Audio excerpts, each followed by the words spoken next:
how are you all? Hope you all are very good. Today, students, we are going to start our ninth chapter of class 5th, which is about water, a life-giving substance. तो students हम सभी को पता है कि body एक बहुत ही precious natural resource है which is gifted to us by the nature. Okay, इसकी बहुत सारे यूजेस है. सभी लिविंग बींग्स के लिए water is very very much required and necessary. So now what are its uses? What is the composition? Okay, why is it so useful that we have to discuss today? What are the sources of water? Okay, and the various concepts regarding water. Chalo. So first of all, let's begin our chapter with the very first topic, that is water. तो water क्या है? ये हमारी एक basic need है. All of us need water. सभी को पानी चाहिए, है ना? क्यों? वेरियस एक्टिविटीज को कैरी आउट करने के लिए. वाटर क्या करता है? It helps in maintaining the body temperature. We can not live without water. About 3/4 of the earth surface is covered with water. It is present in all living things. So water हमारे body temperature को regulate करता है. हमारे अर्थ का around 3/4 surface पूरा water से covered है. सभी लिविंग बींग्स को हर जगह क्या है? वाटर प्रेजेंट होता है. इनफैक्ट कभी लिविंग बींग्स के अंदर भी पानी होता है. ठीक है, चलो. हमारी बॉडी भी कितनी? अबाउट 70% ऑफ वाटर हमारी बॉडी के अंदर भी प्रेजेंट होता है. अब वाटर की कुछ प्रॉपर्टीज या कैरेक्टरिस्टिक्स है, यानी कि वाटर आपका कलरलेस होता है, तो कोई टेस्ट नहीं होता, कोई ओडोर नहीं होती. ये it can dissolve almost everything in itself. Almost ज्यादातर सभी चीजें इसके अंदर क्या हो जाती हैं? डिजोल्व हो जाती हैं. यूनिवर्सल सॉल्वेंट इसमें हम कहते हैं. और वाटर आपको नेचर ने तीनों की तीनों स्टेज जो है मैटर की, that is solid, liquid and gas, सभी में वाटर हमें मिलता है. ठीक है, चलिए. Now we come to sources of water. कि कहाँ कहाँ से हमें पानी मिलता है. तो वाटर स्टूडेंट हमें ocean, sea, river, lake, pond, canal सभी से मिलता है. ओशियंस और सी का जो पानी है उसको हम यूज नहीं कर सकते बिकॉज ये सलाइन नेचर का होता है, यानी कि सॉल्टी. तो सॉल्ट प्रेजेंट होता है, काफी हाई कंटेंट ऑफ सॉल्ट होता है. तो इसीलिए ये ड्रिंकिंग पर्पज से सूटेबल है, अच्छा नहीं होता. ठीक है, लेकिन जो पानी रिवर लेक्स पे प्रेजेंट है, इसको हम अपनी day to day activities plus उसको ड्रिंकिंग पर्पज के लिए यूज कर सकते हैं, क्योंकि सॉफ्ट होता है, माइल्ड वाटर होता है. उसके अलावा जो वाटर ग्लेशियर्स में है, ठीक है, फ्रोजन फॉर्म में है, उसको भी हम यूज नहीं कर सकते. तो वाटर बेसिकली हमारे अर्थ सरफेस पे, मैंने बोला 3/4 क्वांटिटी या 3/4 एरिया की ना सरफेस का, ये अर्थ सरफेस का, वो वाटर से कवर्ड है. लेकिन सभी पानी, ये सारा पानी क्या पोर्टेबल नहीं है, यानी कि इसको हम ड्रिंकिंग पर्पज से यूज नहीं कर सकते. ठीक है, क्योंकि कुछ पानी है जो फ्रोजन फॉर्म में है, ग्लेशियर्स में. कुछ पानी आपका सलाइन नेचर का है, उसको भी नहीं यूज किया जा सकता. काफी हाई कंटेंट ऑफ सॉल्ट उसके अंदर प्रेजेंट होता है. ठीक है, चल. Now water can be found on the surface of the earth as well as underground. अब वाटर हमें अर्थ के सरफेस पे, इनफैक्ट अंडरग्राउंड भी मिलता है. ठीक है, जो मेन सोर्स ऑफ वाटर है on the earth, that is rain water. ठीक है, चलो. तो now first of all we have to discuss surface water, यानी कि वो पानी जो वाटर के सरफेस के ऊपर प्रेजेंट है ना, अर्थ के सरफेस पे. सर, तो water which is formed on the earth surface is known as surface water. ठीक है, जैसे कि रिवर, पॉन्ड, लेक्स, ये सब क्या है? आपके सोर्सेस है सरफेस वाटर. सरफेस वाटर में स्टूडेंट क्या होते हैं? इम्प्योरिटीज होती हैं. River gets water from glaciers. Rivers में जो पानी आता है वो ग्लेशियर्स से आता है. जब ग्लेशियर्स मेल्ट होते हैं तो रिवर्स का आपकी फिल हो जाती है. ये किससे? पानी से. ठीक है, the water in the river has impurities like clay, sand, magnesium et cetera. It is not fit for drinking, so we should make it pure before drinking. फिर उसके बाद जब रिवर्स में वो पानी आता है ग्लेशियर्स के मेल्ट होने की वजह से, उसमें भी बहुत सारी इम्प्योरिटीज होती हैं, जैसे कि क्ले, सैंड, बैक्टीरिया वगैरह. दैट मीन्स हम उसको डायरेक्टली क्या ड्रिंकिंग पर्पज के लिए यूज नहीं कर सकते हैं. हमें उसे ट्रीट करना पड़ता है, उसको प्योर बनाना पड़ता है, so that it can be drink by the human beings और any living organism. Now next is ground water. Ground water क्या है स्टूडेंट? वो water which is found underground. ठीक है, ग्राउंड के नीचे जो मिलता है पानी, उसको अंडरग्राउंड वाटर कहा जाता है. और इस वाटर को हम लोग वेल्स, ट्यूबवेल, सबमर्सिबल पंप्स, इन सबसे क्या कर सकते हैं? बाहर निकाल सकते हैं. When it rains, some rain water seeps into the earth. This water is free from impurities because it is filtered by nature and passes through several layers of the soil. तो जब बारिश होती है स्टूडेंट, तो कुछ ऐसा पानी होगा रेन वाटर जो ग्राउंड में अंदर सीप हो जाता है ना. और ये पानी अपने आप में प्योरीफाई होता है, इसको हमें ट्रीट करने की जरूरत नहीं है. क्योंकि ये नेचुरल फिल्टर्स के थ्रू जैसे ये लेयर्स नीचे जाता है, तो हमारी सॉइल की डिफरेंट लेयर्स आर देयर, उनमें जैसे-जैसे पास होता है, हर एक लेयर की सॉइल की डिफरेंट लेयर से पास होते-होते ये खुद प्यूरिफाइड होता चला जाता है और जो अंडरग्राउंड वाटर होता है वो अपने आप में साफ, ठीक है? चलो, नाउ यूजेस ऑफ वाटर। तो water is use in many ways, बहुत सारे पर्पस के लिए वाटर का यूज करते हैं। सबसे ज्यादा उसका ड्रिंकिंग पर्पस के लिए यूज होता है।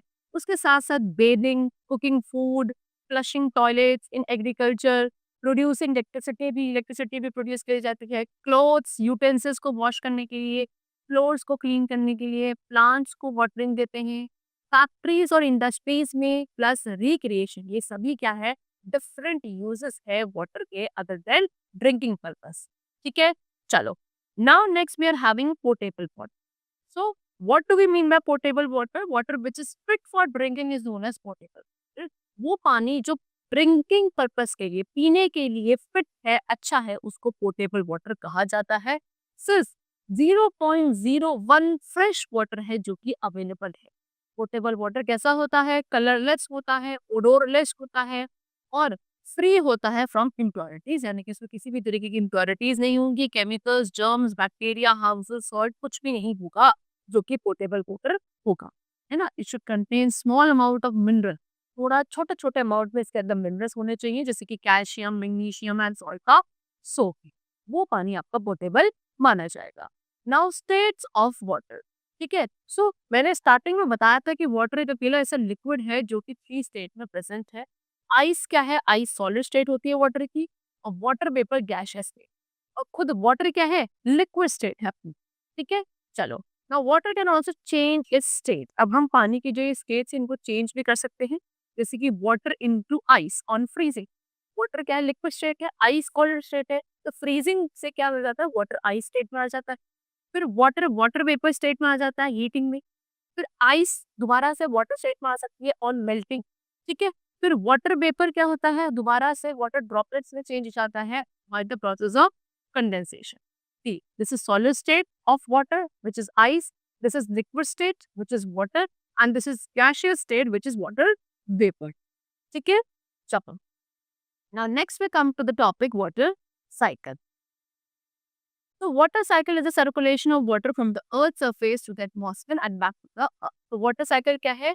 water का circulation, घूमना, continuous pattern, continuous circle, continuous path जो चलता रहता है पानी का अर्थ सरफेस से कहाँ, पहले एटमॉस्फेयर में, फिर दोबारा से अर्थ, फिर दोबारा एटमॉस्फेयर में, इस तरीके से ये कॉन्टिन्यूस चलने वाली साइकिल है, इसी को वाटर साइकिल बोला जाता है, ठीक है? सो जब वाटर साइकिल प्रोसेस चलता है तो मेनली 3 एक्टिविटीज होती हैं, जो कि पहली evaporation, condensation and third is precipitation. See, when the water in the water bodies gets heated due to the heat of the sun, it starts to evaporate or turn into water vapor. These water vapors are very light and rise up when the water vapors come in contact with cool air. They condense or turn into droplets of water. These droplets collect together and form clouds. When the clouds become heavy and are unable to hold them, the water droplets fall on the earth as rain. This phenomenon is called as precipitation. Some of the rainwater goes into water bodies and seeps into the earth. This cycle goes on continuous. तो student होता क्या है, जब पानी आपका water bodies में जो present है सारा, सन की जो हीट होती है वो क्या करती है, इस वाटर को वार्म कर देती है। वार्म करने से पानी आपका किसमें धीरे धीरे वाटर वेपर में कन्वर्ट होने लगता है। वाटर वेपर क्योंकि हीट अप हो चुके हैं, लाइक हो जाते हैं, तो ऊपर की तरफ राइज होने लगते हैं और इस प्रोसेस को बोलते हैं इवापोरेशन। फिर जैसे-जैसे बहुत ज़्यादा हीट आती जाएगी, राइज़ होते रहेंगे और ऊपर की तरफ जाने लगता है ये वाटर वेपर, कहाँ? एटमॉस्फेयर में। जितना हाई जाएँगे, वहाँ जाके जैसे ही ये वाटर वेपर ऊपर जो ठंडी हवा है, कूल एयर है, उससे कॉन्टैक्ट में आते हैं, जैसे ही तो ये दोबारा से कंडेंस हो जाते हैं और उसमें कन्वर्ट हो जाते हैं छोटी-छोटी वाटर ड्रॉपलेट्स में, और प्रोसेस का नाम होता है कंडेंसेशन, ठीक है? फिर ये वाटर ड्रॉपलेट्स एक साथ ही क्या कंबाइन होके वहाँ क्या फॉर्म करने लगती है? क्लाउड्स। और जब ये क्लाउड्स के अंदर वाटर ड्रॉपलेट्स बहुत ज़्यादा फिलअप हो जाते हैं, तो क्लाउड्स इन वाटर ड्रॉपलेट्स को अपने अंदर होल्ड नहीं कर पाते और फिर क्या कर देते हैं, वो इन वाटर ड्रॉपलेट्स को छोड़ देते हैं और वो वाटर ड्रॉपलेट्स रेन की फॉर्म में, बारिश की फॉर्म में दोबारा अर्थ सरफेस पे वापस आ जाती है and the process is known as precipitation, ठीक है? फिर बारिश का पानी नीचे आ जाता है on the earth surface back, ठीक है? फिर कुछ पानी ऐसा होता है जो आपका क्या अंडरग्राउंड में सीप कर जाता है, फिर और ज़्यादातर पानी आपका वाटर बॉडीज़ में जाके दोबारा से मिक्स अप हो जाता है। फिर दोबारा सन की हीट से इवापोरेशन होता है, ऊपर जाके कंडेंसेशन होता है, प्रेसिपिटेशन होता है। तो ये साइकिल है जो कंटिन्यूअसली हमारे नेचर में चलती रहती है, जिसको हम वाटर साइकिल बोलते हैं। ठीक है? चलो, see they have shown us in the picture also. This is the picture. ये आपको क्या है, वाटर बॉडीज है। यहाँ से पानी इवेपोरेट होकर गया, ये इवेपोरेट हुआ, ऊपर जाकर ठंडा हुआ, कंडेंस हुआ, क्लाउड्स का फॉर्मेशन हुआ, क्लाउड्स का फॉर्मेशन होकर रेन वाटर यानी कि प्रेसिपिटेशन हुआ, बारिश दोबारा आई। कुछ पानी आपका ग्लेशियर्स के फॉर्म में आ जम गया, कुछ आपका कहाँ चला गया, बारिश का पानी अंडरग्राउंड चला गया, कुछ वाटर बॉडीज में चला गया। इस तरीके से डिफरेंट फॉर्म में पानी नीचे आके अपने डिफरेंट स्टेट्स में आ जाता है। ठीक है? Now impurities and so first of all soluble impurities. Soluble impurities student वो इम्प्योरिटीज हैं जो वाटर में क्या है, डिसॉल्व हो जाती है, जैसे कि सॉल्ट। इनसॉल्युबल इम्प्योरिटीज वो इम्प्योरिटीज होंगी जो कि पानी में सॉल्युबल नहीं है, डिसॉल्व नहीं होती। Example gravel, sand, leaves and all. ठीक है? चलो, अब रिमूव कैसे किया जाता है, सॉल्युबल इम्प्योरिटीज को हम कैसे रिमूव कर सकते हैं? तो we can remove soluble impurities by performing evaporation and distillation. Evaporation और डिस्टिलेशन प्रोसेस के थ्रू आप पानी के अंदर जितनी भी सॉल्युबल इम्प्योरिटीज है उनको रिमूव कर सकते हो। सबसे पहले इवापोरेशन है। If water contains salt or sugar, we can get clean water by evaporation. In this process, the water is heated. On heating, the water gets evaporated and impurities like salt or sugar are left in the container. In this process, water turns into water vapor and mixes with the air. तो अगर पानी के अंदर salt या sugar present है जो कि soluble impurities होती है, तो आप ऐसे पानी को क्या हीट प्रोवाइड करके क्या कर सकते हो, वाटर वेपर में कन्वर्ट कर सकते हो। जैसे ही पानी वाटर वेपर में कन्वर्ट का वो क्या होगा, एयर में जाके मिक्स हो जाएगा और नीचे जो रह जाएंगे दैट विल बी सॉल्ट और शुगर और द सॉल्युबल इम्प्योरिटी। इस तरीके से पानी को क्या कर दिया गया, हमने इवापोरेट कर दिया और उसकी जो इम्प्योरिटी थी वो हमने उससे सेपरेट कर दिया। ठीक है? चलो, now next is distillation.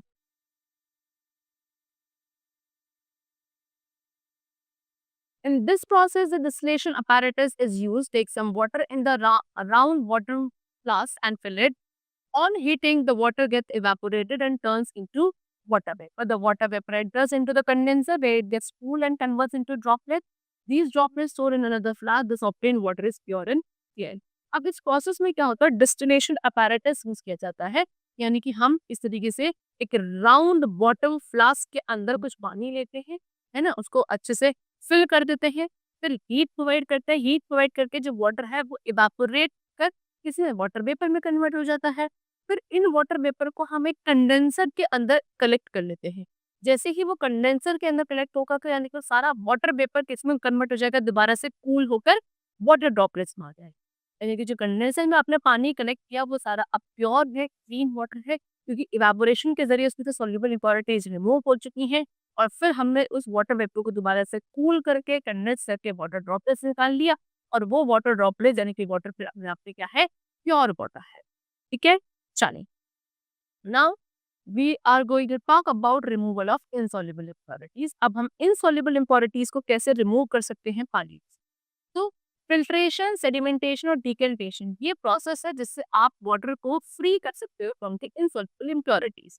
Okay, so number one we are having first of all filtration. Filtration क्या है? In this method the water is passed through the filter paper. For this make a cone of the filter paper, put it into a funnel, keep a container below the funnel lying this filter paper. Now pour water into the funnel. Water goes into the container while the impurities like mud, sand, etc. get collected on the filter paper. This water is called filtrate and the impurities are called residue. ठीक है? So student, इसमें होता क्या है कि हम पानी को एक फिल्टर पेपर से पास करते हैं। यानी कि आप फिल्टर पेपर का एक क्या बनाते हो, एक कोन जैसा स्ट्रक्चर बनाते हो। ठीक है? और फिर उसको फनल में रखते हो। देखो ये है फनल, ठीक है, ये फनल है और ये आपने फिल्टर पेपर का ऐसे कोन बनाया। फिर आप क्या करेंगे, उस पानी को जो कि आपको फिल्टर करना है उसको इसके थ्रू फिल्टर पेपर के थ्रू पास करेंगे। फिल्टर पेपर के थ्रू पानी क्या होगा, नीचे जाएगा। जो अंदर फनल के अंदर पानी आता जाएगा वो सारा फिल्टर्ड वाटर होगा और जितनी भी इसके अंदर इनसॉल्युबल इम्प्योरिटीज है जैसे कि मर्ड, सैंड वगैरह, वो सब आपकी फिल्टर पेपर के ऊपर कलेक्ट हो जाए। ठीक है? सो जो पानी नीचे मिल गया आपको प्योरीफाई होने के बाद, इसको तो हम बोलेंगे फिल्ट्रेट। ठीक है? और जो यहाँ सारी इम्प्योरिटीज बची थी इसको बोला जाता है residue and the method is known as filtration. Okay, चलो the next method is sedimentation and decantation.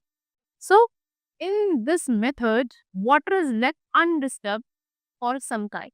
When the impurities settle down at the bottom of the container, water is poured into another container slowly using a rod. The settling down of impurities is called sedimentation and pouring down of water into another container is called decantation. अब actual में इसमें क्या किया जाता है student, जो आपका पानी है जिसके अंदर इम्प्योरिटीज है उसको आप थोड़ी देर के लिए अनडिस्टर्ब छोड़ देते हो कंटेनर को। तो जब हम उस इनसॉल्युबल इम्प्योरिटीज के मिक्स हुए हुए पानी को अनडिस्टर्ब छोड़ते हैं तो सारी इम्प्योरिटीज नीचे सेटल हो जाती है। फिर धीरे धीरे उस पानी को जो ऊपर ऊपर सारा पानी आ जाता है, कलेक्ट हो जाता है, जिसमें से सारी इम्प्योरिटीज नीचे सेट हो चुकी हैं। ऊपर जितना में पानी है उसको हम धीरे धीरे फिर एक दूसरे कंटेनर में रॉड का यूज करके पोर करते हैं। तो जो वो इम्प्योरिटीज नीचे सेट हो गई उसको बोला जाता है सेडिमेंटेशन, है ना? और जब आप ऊपर जो लिक्विड आपका साफ पानी है ऊपर दूसरे कंटेनर में पोर करते हो, that process is known as decantation. Okay, चल now purification of water, water का purification. See, we should purify water before use. It may have germs or bacteria. We can follow these methods to purify water. So हमें पानी को use करने से पहले purify करना जरूरी होता है क्योंकि इसमें हो सकता है कुछ बैक्टीरिया या जर्म्स प्रेजेंट हो। कैसे पानी को प्योरीफाई किया जा सकता है? So we can add chlorine tablets into water to make it pure. हम पानी के अंदर क्लोरीन के टैबलेट्स मार्केट में अवेलेबल होती है, उनको हम डाल सकते हैं उसको प्योरीफाई करने के लिए, उसको प्योर बनाने के लिए। पोटेशियम परमैंगनेट का भी यूज किया जा सकता है वाटर को प्योर करने के लिए। Plus boiling is the simplest way of getting pure water. सबसे सिंपल तरीका क्या है? पानी को बॉइल करके पीना, उससे सारी इसके अंदर से इम्प्योरिटीज किल हो जाती है, बैक्टीरिया जब सब मर जाते हैं और पानी आपके पास कैसा हो जाता है? Pure. Okay, so student, the chapter is completed over here. Hope you all like the rest of the chapter. We'll meet you very soon. Thank you everyone.